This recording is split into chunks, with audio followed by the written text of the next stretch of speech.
Hello, guys. What is happening? And welcome to this live stream. Just for the people who are listening on Spotify and Apple Podcasts, it's March 6th, 5:50 p.m. And we're about to go through the markets because there has been some really interesting and shocking moves in the markets with the gaps that we've got today. So we're going to dig right into that because it is just insanity. Some of these gaps that we're getting, just insane. Okay, so here we have Yahoo Finance. So you can basically see crude oil, it was actually up 10%, but right now it's gapped up $9 a barrel. And at one point when it opened up, it was at 130. So it opened at $130 a barrel. Now, a lot of people aren't going to realize what that means, but that is bad news for any economy. High oil prices aren't good for an economy, even an economy like Canada, because Canadians are highly in debt.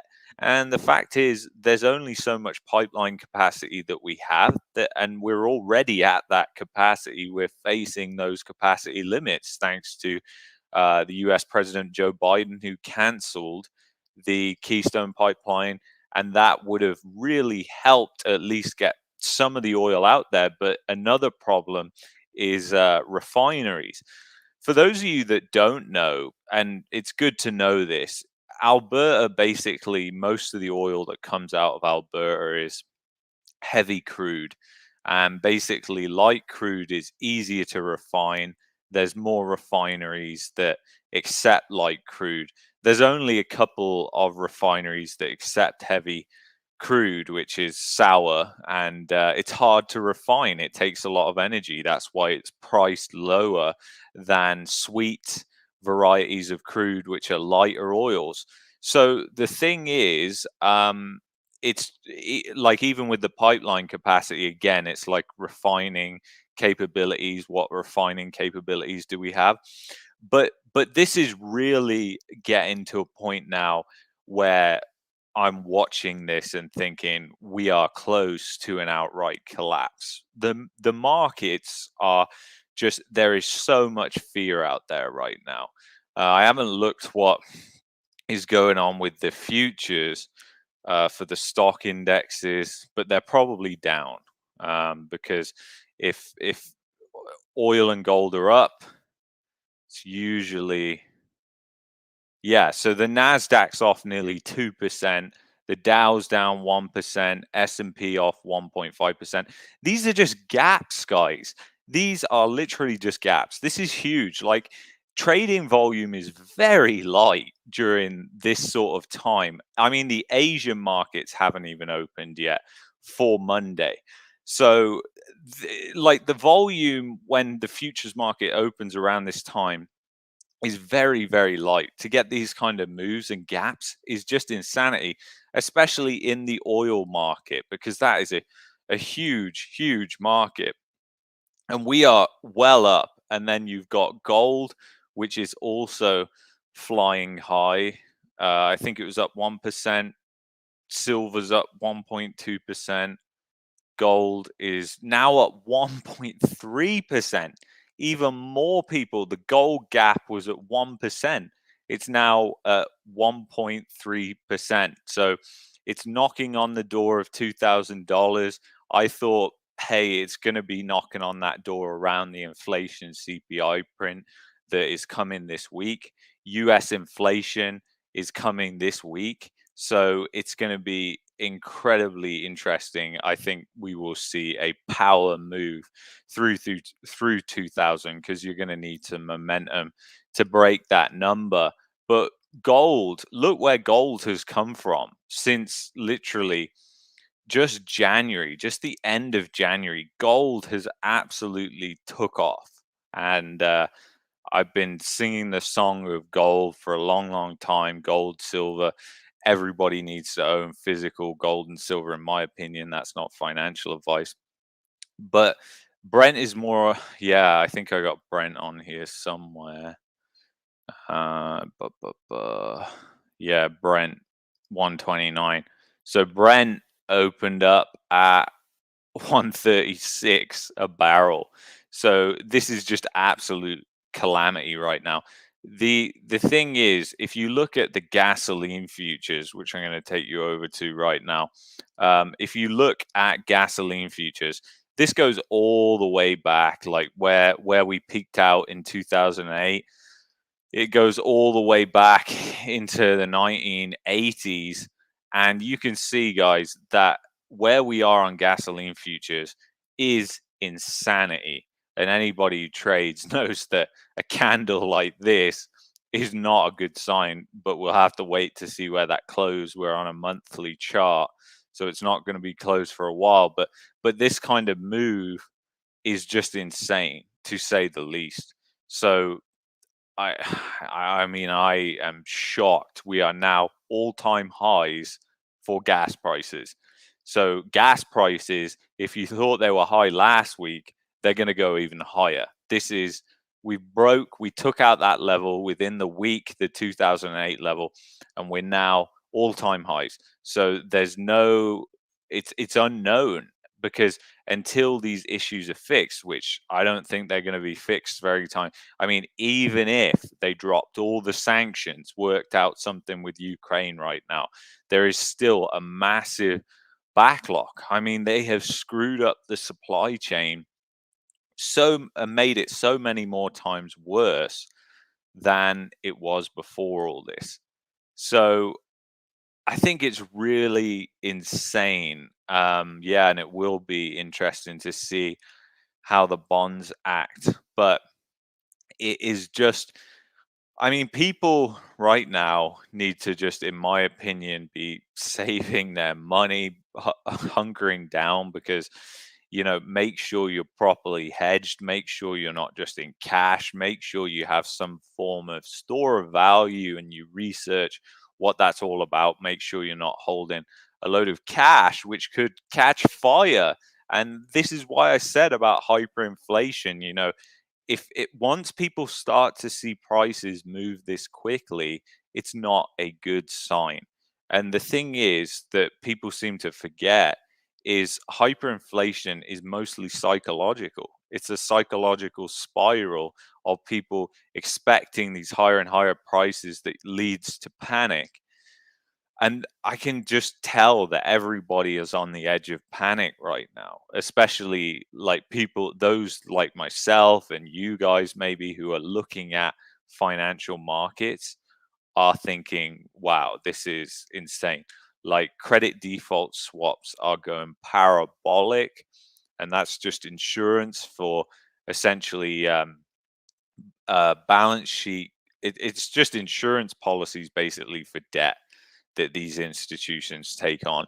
So if somebody defaults on the debt, then the insurance policy is meant to pay out. They used it for buying mortgage-backed securities in 2008, and that's why AIG and other companies basically went under. But this is just, I don't think governments really realized what getting rid of Swift would really do and all these different things. It's all an unknown. Nobody knows. Like, this has not been done before with a country like Russia, which really exports a lot to the rest of the world. A lot of things that we need, little widgets that you need for production and things like that. So it is really just, and these politicians, as we know, as we discuss on this channel, are all completely insane.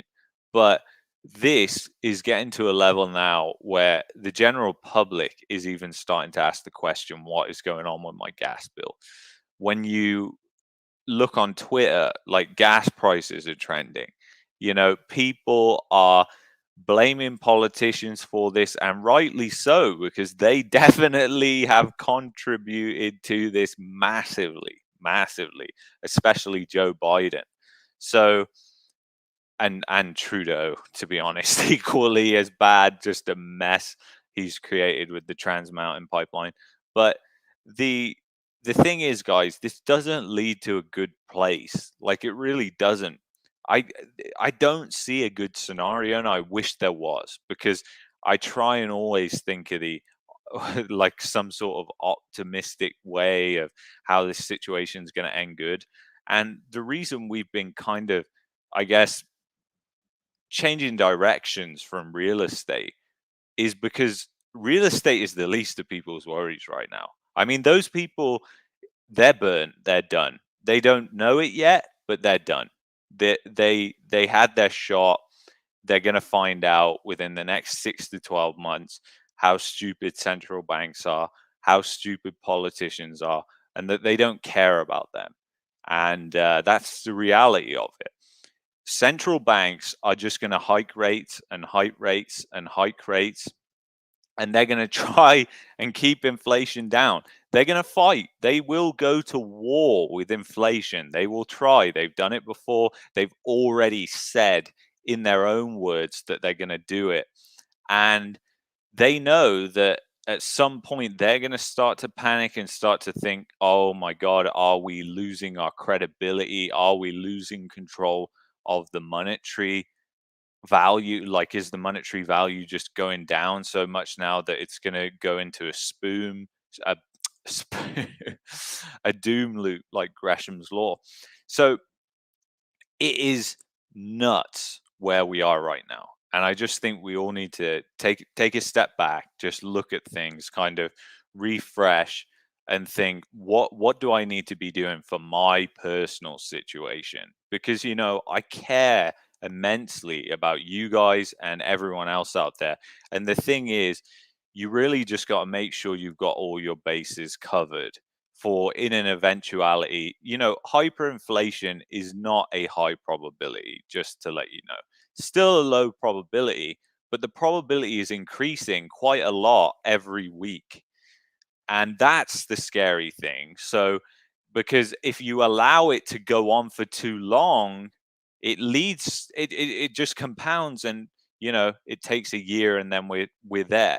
So you just have to make sure that you have your own insurance for that. Like for me, it's gold is my go-to, and that's not financial advice. That is just my insurance policy on my money. I have a certain percentage, and that increased drastically. I'm pretty sure I even mentioned it on this channel. During last year, I increased that position massively because I did not want to invest in the stock market. I couldn't see any value in the stock market. The only stocks I've bought into have been related to commodities. And even now, I've sold out of some of my commodity positions, because the thing is, even with, not with, I was never like long actual oil, but I had some energy companies. And I even put out on my Twitter a few weeks ago that I'm getting out of them before it went to $100 a barrel. The reason I did that is not because it could have gone higher. I knew it could have gone higher, and I even said when I did it, it's probably going to go higher. But the difference is, the thing for me was, everybody was talking about this $100 oil, and I'm thinking as well, gas prices are this right now. How far is it going to go before the government turns around and starts doing price controls? And then who does price controls hit? It hits energy companies. So those stocks, they are at risk. Some of them, you have to admit that the risk is increasing as that price gets higher. And the thing is, that won't control oil prices by any means. Price controls won't control oil prices, as we saw in natural gas prices, but they will hurt energy companies, because it's basically a tax on them. So it is nuts where we're at right now. To be talking about hyperinflation, I never thought, but you know, some of these moves and gaps on a weekly basis, like if you look at crude oil, I don't know how much we're up in a week, but it's a lot. Like, it's moving up significant amounts in a week. So in 1 week, we're up 30%. I think I just saw. Yeah, 29% in a week. That is insane. That's insane. That is a massive, massive spike. And it's unsustainable. And this always happens right near the top. And I don't think it's sustainable, but I don't see any reprieve to this. I don't see any way out for this. I just see the prices going up. I don't see any chance that they're going down now. About the suppliers, it's like I said, price controls could affect them. I think price controls are going to be inevitable. They're going to try and control this. I think inflation, who knows what the central bank's going to do? It's really hard. Are they going to go 50 basis points? Are they going to start hiking and tightening really fast? They could. They could. I mean, at the end of the day, if inflation is going parabolic because they've messed up the supply chain so badly, and you know, they need to calm that down, because that will cause a depression in on its own, even if they don't do anything. So it is, we're in this precarious position right now, guys, and it is just, I was just looking at this on Market Watch over here, and let me show you real quick. So you can see down here at the bottom, it says after hours higher volume than normal. And it's only going into certain things: gold, silver, oil. People are panicked right now. And this is financial markets in panic mode. Everything is risk off apart from commodities. Commodity prices are exploding. It's not just oil, it's wheat, it's fertilizer, you name it, it's going up in price. It's going parabolic if it's a commodity. So, like, yeah, I mean, I don't know, guys. It is going to be pretty gnarly this week. And we've got that CPI print that's coming out. I mean, that's for February, and I'm not sure what that'll be, but it's got to be high because the increase in gas prices was insane. So energy price of the basket will go up. So you're probably talking about another massive print on inflation coming. Same thing's going to happen for Canada when that comes around. And, it is nuts, guys. But anyway, thank you so much for joining me on this stream. You know, everything is up, food is up. It's even more insane when you think oil went negative less than 2 years ago. Yeah, that's absolutely true. It's yeah, house is a ball and chain. Yeah, I mean, it's people say it's a good inflation hedge, and it's really not, because the sales cycle is too long, especially if you have something like hyperinflation. That asset is going to depreciate in real terms fast, like, because the sales cycle is so long. So, um, this will seem minor. Price of eggs has gone up 100% where I live. Yeah, I was looking at some of the things in the grocery store today, and a lot of things we buy had increased 30% in a week, and we don't really know why. Well, I mean, we know why, but uh, but yeah, it is really, really. Silver maples are now 5, 6 weeks out, generic rounds and such available, but dealer turnover is fast. Yeah, I usually buy silver from Silver Gold Bull. This isn't like any affiliation with them at all. That's just normally who I buy with. They deliver right to your door, and it's really because they normally have everything in stock and their prices are pretty much the same as everybody else. So they're usually where I go to get it, because silver has been so hard to get over the past year. Like, silver has been incredibly hard to get your hands on. Coin dealers, all that sort of stuff, and like the coin dealers here in Calgary, anyway, the silver is all used, obviously, that they're getting. And they're charging premiums on used silver. And I'm like, dude, I can go to Silver Gold Bull and get brand new silver for the same price. Like, what are you on? But it's for people that want it right now. They want it in their hand. So, yeah, kind of insane, guys. Kind of insane. But thank you so much for joining me, and I will see you on the next stream. Take care of yourselves. Peace, relax, chill out, have a good one.